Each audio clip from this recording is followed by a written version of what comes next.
Today on the Morning Edition, one person ended up in the hospital over the weekend after a fire broke out in an Anchorage apartment complex on Juneau Street. We'll have those details. Plus, early voting turnout was lower than anticipated in Fairbanks, but there are still ways to get out your vote in before the election tomorrow. We'll bring you the latest details and let you know how to make your voice heard. And later, a combat vet dressed as Jack Sparrow 1 year for Halloween, and now he has his own pirate ship back again. We'll dive in and take a look as the Morning Edition starts now. Good Monday morning, everyone. Thanks for waking up with us today. We have meteorologist Bailey Braun. Happy Monday, Bailey. Yes, happy Monday. I'm happy to be here. It's kind of exciting, and it's also a little bit early, but that's okay. Yeah, and what are we looking at weather-wise? Yeah, so for today in Anchorage, we're going to start drying out as we progress into the afternoon. So no more of those rainy days like we've been seeing pretty much all weekend long, but across South Central, mostly in the southern portion of the Kenai Peninsula, we're going to continue to see more of that rain moving on through. And even just looking at our day planner for Anchorage, those high temperatures today going to be in the low 50s at 52 degrees, but then we're going to see some partly sunny skies really start to move in as we progress into the afternoon. And then that precipitation is going to start to die out as we get into the afternoon. So like I said, don't worry, those rainy days are starting to taper off just a little bit more.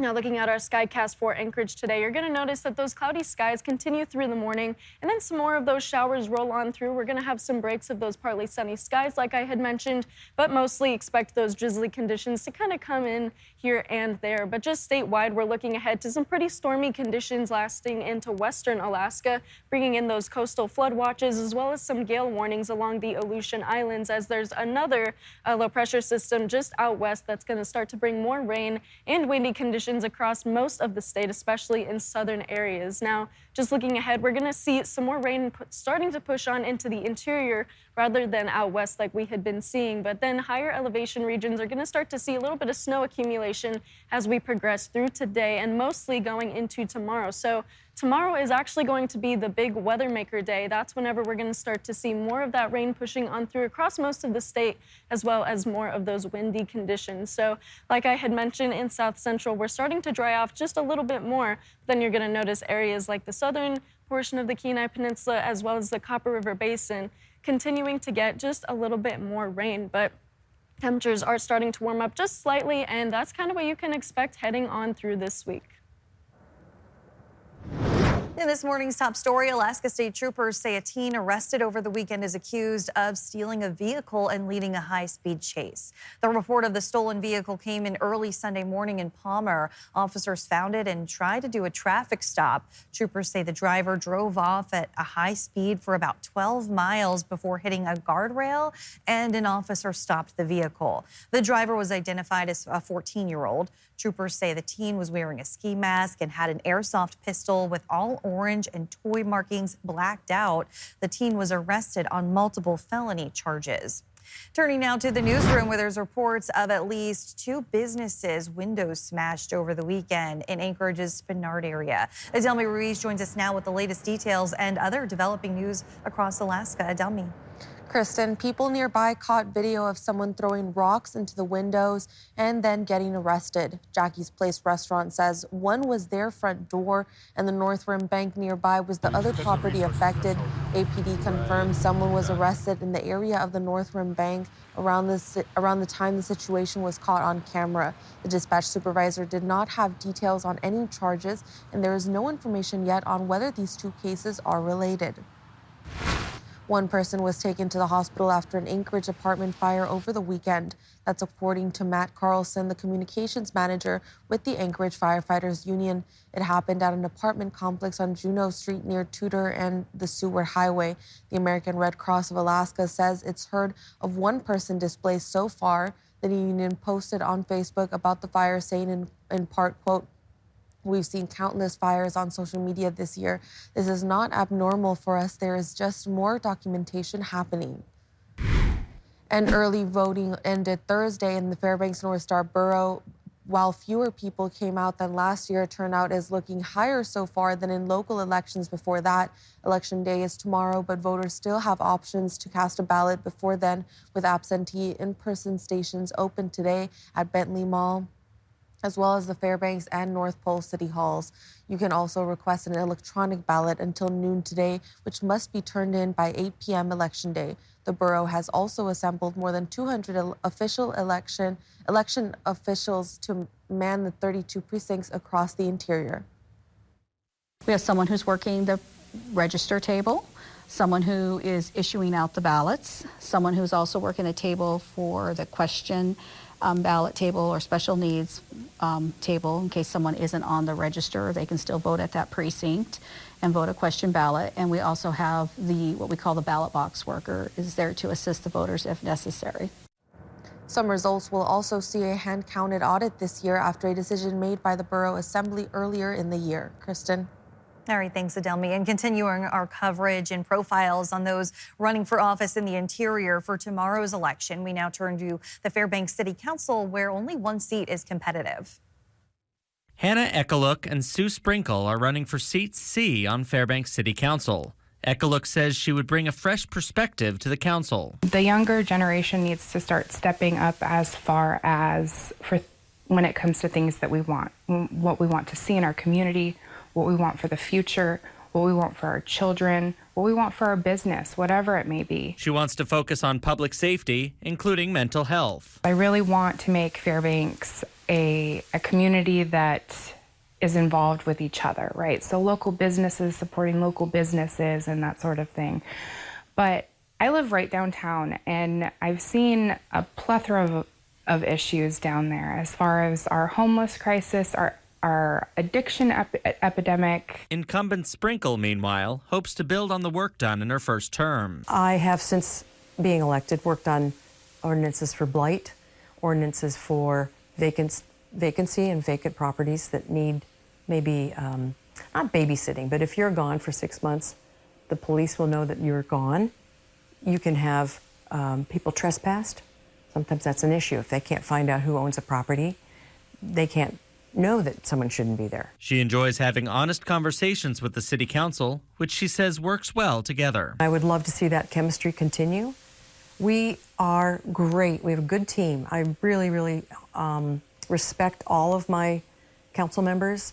I would say that we have gotten a lot done in the last 3 years. Ekaluk and Sprinkle will appear on the ballot only for City of Fairbanks residents on October 7th. Alex Bengel, Alaska's news source. Well, birds across Alaska are being shot and left wounded, and wildlife care experts say the numbers are growing. Bird TLC reports 4 birds with gunshot injuries since August, including a raven found inside an unoccupied enclosure at the Alaska Wildlife Conservation Center.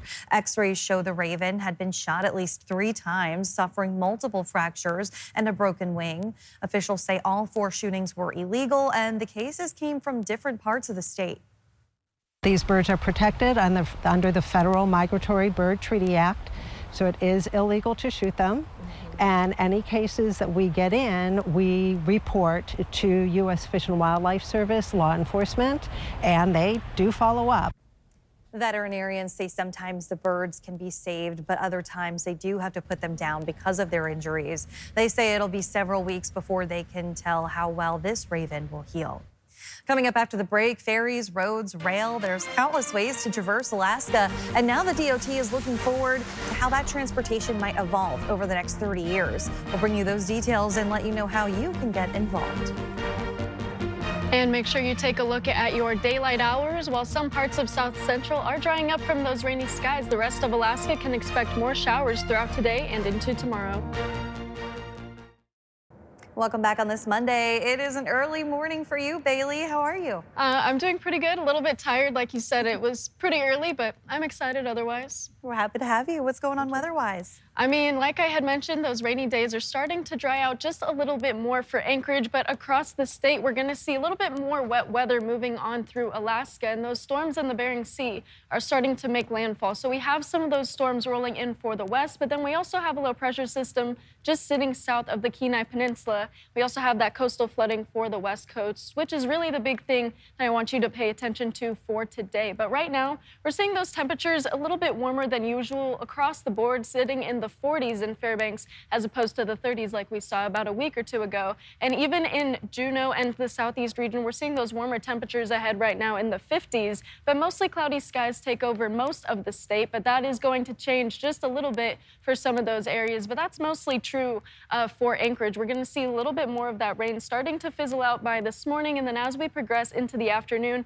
it's going to clear out just a little bit more for those partly sunny skies, and then you're going to see a little bit more of those cloudy conditions moving on through into the later portion of the afternoon. But otherwise, temperatures are above normal, sitting in the low 50s, and I want you to pay attention to this low pressure system. This is what I had mentioned that was sitting just below the Kenai Peninsula. As that starts to shift out, we're going to see that trend from the atmospheric river starting to push down into southeast, and that's what's bringing in southeast most of that rain that we've been seeing, but then that's another factor that's going to add to those rainfalls. But then, of course, moving through the Aleutians all the way into the interior, we're going to see this flow of moisture as well. So that's when the interior is really going to start to see more of that rain pushing on in for this afternoon, but mostly for tomorrow. Tuesday, as I had mentioned, is the big weather day, and with that, we're going to see some wind gusts starting to move on in. We're already seeing those wind gusts for this morning, gusting up to 35 in the Aleutians, close to 30 in the south central, and even close to 30 in southeast as well. But those wind gusts are just going to go up as we progress closer to Tuesday.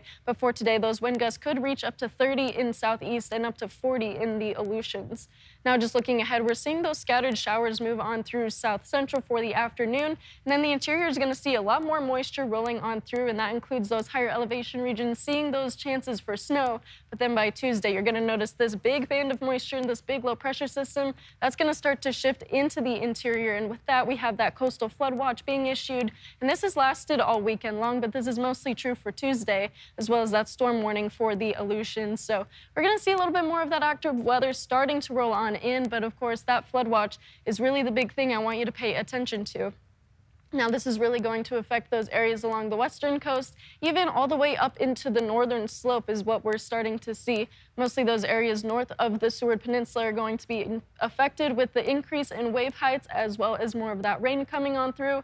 And then the big factor is those water levels rising between 4 to 8 feet, which is pretty significant, and that's why those lower elevation regions, those low-lying properties, are really at risk for that happening, because as that starts to flood, that's going to put some homes as well as some businesses at risk. So, you know, that's really important to pay attention to. So, Kristen, if you're in the western coast or if any of those people in the North Slope are watching, just be sure to stay aware of the flood watches. All right, we'll keep an eye on that. Thanks, Bailey.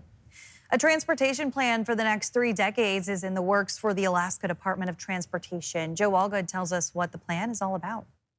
Alaska oversees 237 airports, 9 ferries, 5,600 miles of highway. We are a big state with lots of infrastructure in a lot of different climates. Much of Alaska's history centers around how its residents have gotten from place to place, from dog sleds to trains, planes, and automobiles, boats, bikes, and more. Now the Alaska Department of Transportation is looking at what's in store for the next 30 years in order to form their long-range transportation plan. It looks across all modes: airports, roads, ferries, rail, transit, bike, and pedestrian. And the plan will guide our investments and policies so we can keep Alaskans moving safely and reliably into the future. This isn't the first long-range plan, but it has been nearly 10 years since the last one was created in 2016. These plans are not guarantees, but rather policy guidelines that the DOT will use. Our umbrella policy document for all our other planning documents. Right now, DOT is in the early stages of its creation, gathering as many user stories as they can to learn how Alaskans want to move. All Alaskans have an experience with how they use the facilities and how they transport across the state. And so we want to hear from folks. These user stories are going to set the stage for how we set the vision and goals for the LRTP 2055. 2055, in reference to the final year of the plan. A challenge to plan for, but also an exciting one that we get to be a part of this state and move forward with a vision for the future. Joe Allgood, Alaska's news source. The DOT is still accepting user stories. You can read more about where to do that on our website. And if you're on the go, watch the news on your time, including the latest weather updates. Download our free streaming app on Amazon Fire, Apple TV, or Roku, and check out the latest forecast from the Alaska's Weather Source team.